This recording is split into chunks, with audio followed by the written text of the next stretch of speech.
What do you say to those viewers that don't pursue their dreams and are locked in their careers because they are too afraid to take risks and pursue something meaningful? Well, the first thing I would say is, well, you should be afraid of taking risks and pursuing something meaningful.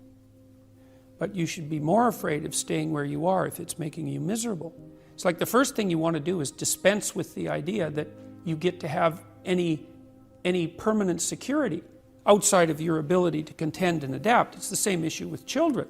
It's like you're paying a price by sitting there being miserable. And you might say, well, the devil I know is better than the one I don't. It's like, don't be so sure of that. The clock is ticking. Yeah, and if you're miserable in your job now and you change nothing, in 5 years you'll be much more miserable and you'll be a lot older. But isn't it a luxury to pursue what is meaningful? Our viewers have mortgages, they have children, they have payments and loans. It's a luxury to pursue because we lack the resources. Well, I don't remember now, I'm not talking about what makes you happy. It's a luxury to pursue what makes you happy. It's a moral obligation to pursue what you find meaningful. And that doesn't mean it's easy. It might require sacrifice. If you need to change your job too, let's say you have a family and children and a mortgage, you have responsibilities. You've already picked up those responsibilities. You don't just get to walk away scot-free and say, well, I don't like my job, I quit. That's no strategy. But what you might have to do is you think, well, this job is killing my soul. All right, so what do I have to do about that? Well, I have to look for another job. Well, no one wants to hire me. It's like, okay, maybe you need to educate yourself more. Maybe you need to update your curriculum vitae, your resume. Maybe you need to overcome your fear of being interviewed. Maybe you need to sharpen your social skills. Like, you have to think about these things strategically. If you're going to switch careers, you have to do it like an intelligent, responsible person. That might take you a couple of years of effort to do properly. When you say pursue something meaningful, is it important to have a vocation? I think it's more important to have an ethos, an ethic. So I have a program, for example, called the Future Authoring Program, which is a writing program that enables people to develop a vision for their life and then to develop a strategy. And so it's based on the idea, imagine that, and it's an extension of the ideas in the book, or at least something along the same lines. The first thing that you want to do is figure out, imagine you were taking care of yourself, like you were someone you cared for, which is rule number 2, by the way, essentially. Then you should figure out, well, if you could have what you needed and wanted, what would it be? What sort of friends would you have? What would your family relationships look like? How would you conduct yourself with your children? How would you educate yourself? You need to think through how it is that your life could be properly arranged if you had that ability. And then you can aim at that. And the funny thing is that if you do posit a goal of that sort and work towards it, you will move towards it. The goal will change because you'll learn things along the way. But I mean, I've dealt with hundreds of people in my clinical and consulting practice, and we set a goal, we develop a vision and work towards it, and things inevitably get better for people.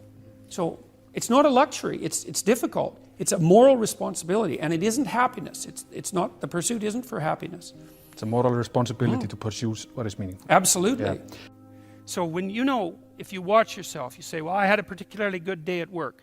And what does that mean?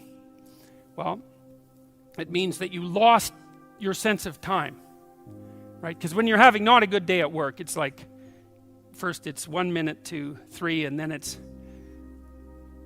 45 seconds to 3, and then it's 30 seconds. That's what school was like for me. It was like, click. It's so funny, I went to my daughter's school. I used to get in trouble for talking all the time. Surprise, surprise. When I was a kid, and I was bored stiff in school, and so I would misbehave upon occasion, out of pure boredom.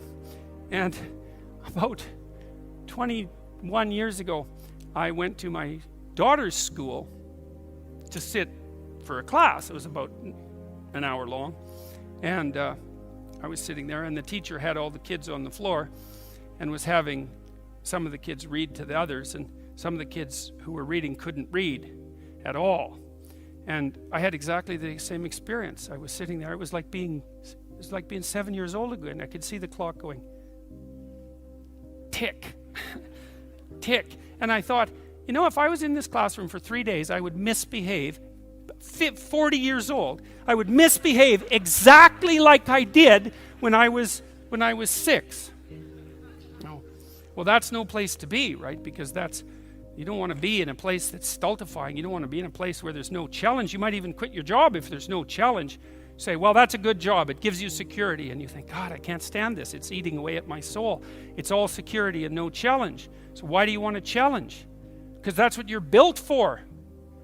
That's what you're built for. You're built to take on a maximal load, right? Because that's what strengthens you, and you need to be strong because life is extraordinarily difficult, and because the evil king is always whittling away at the structure of the state, and you have to be awake and sharp to stop that from happening so that you don't become corrupt, and so that your family doesn't become corrupt, and so that your state doesn't have to become corrupt. You have to have your eyes open and your wits sharp and your words at the ready, and you have to be educated, and you have to know about your history, and you have to know how to think, and you have to know how to read, and you have to know how to speak, and you have to know how to aim, and you have to be willing to hoist the troubles of the world up on your shoulders. And what's so interesting about that, so remarkable, and this is something that's really manifested itself to me as I've been doing these public lectures. I've been talking about responsibility to people, which doesn't seem to happen very often anymore, and the audiences are dead quiet, and I lay out this idea that life is tragedy tainted by malevolence, and everyone says, yeah, well, we always suspected that, but no one has ever said it quite so bluntly, and it's quite a relief to hear that I'm not the only person who has those suspicions. And then the second part of that is the better part, and it's the optimistic part, which is, despite the fact that life is a tragedy tainted by malevolence, at every level of existence, there's something about the human spirit that can thrive under precisely those conditions if we allow that to occur. Because as difficult as life is, and as horrible as we are, our capacity to deal with that catastrophe and to transcend that malevolent spirit is more powerful than that reality itself. And that's the fundamental issue. I think that's the fundamental issue of the Judeo-Christian ethic, with its emphasis on the divinity of the individual. As catastrophic as life is, and as malevolent as people can be, and that's malevolent beyond belief, fundamentally. A person has in spirit the nobility to set that right and to defeat evil. And that more than that, and that the antidote to the catastrophe of life and the suffering of life and the tragedy of life that can drive you down and destroy you is to take on exactly that responsibility and to say, well, there's plenty of work to be done, and isn't that terrible? And there isn't anything so bad that we can't make it worse, and certainly try very hard to do so, but I have it within me to decide that I'm going to stand up against that. I'm going to strive to make the world a better place. I'm going to strive to constrain the malevolence that's in my own heart, and to set my family straight, and to work despite my tragic lot for the betterment of everything that's in front of me. And the consequence of that, the immediate consequence of that, is that when you make the decision to take on all of that voluntarily, which is to stand up straight, by the way, with your shoulders back, to take on all that on voluntarily, as soon as you make that decision, then all the catastrophe justifies itself in the nobility of your striving. And that's what it means to be an individual. Thank you.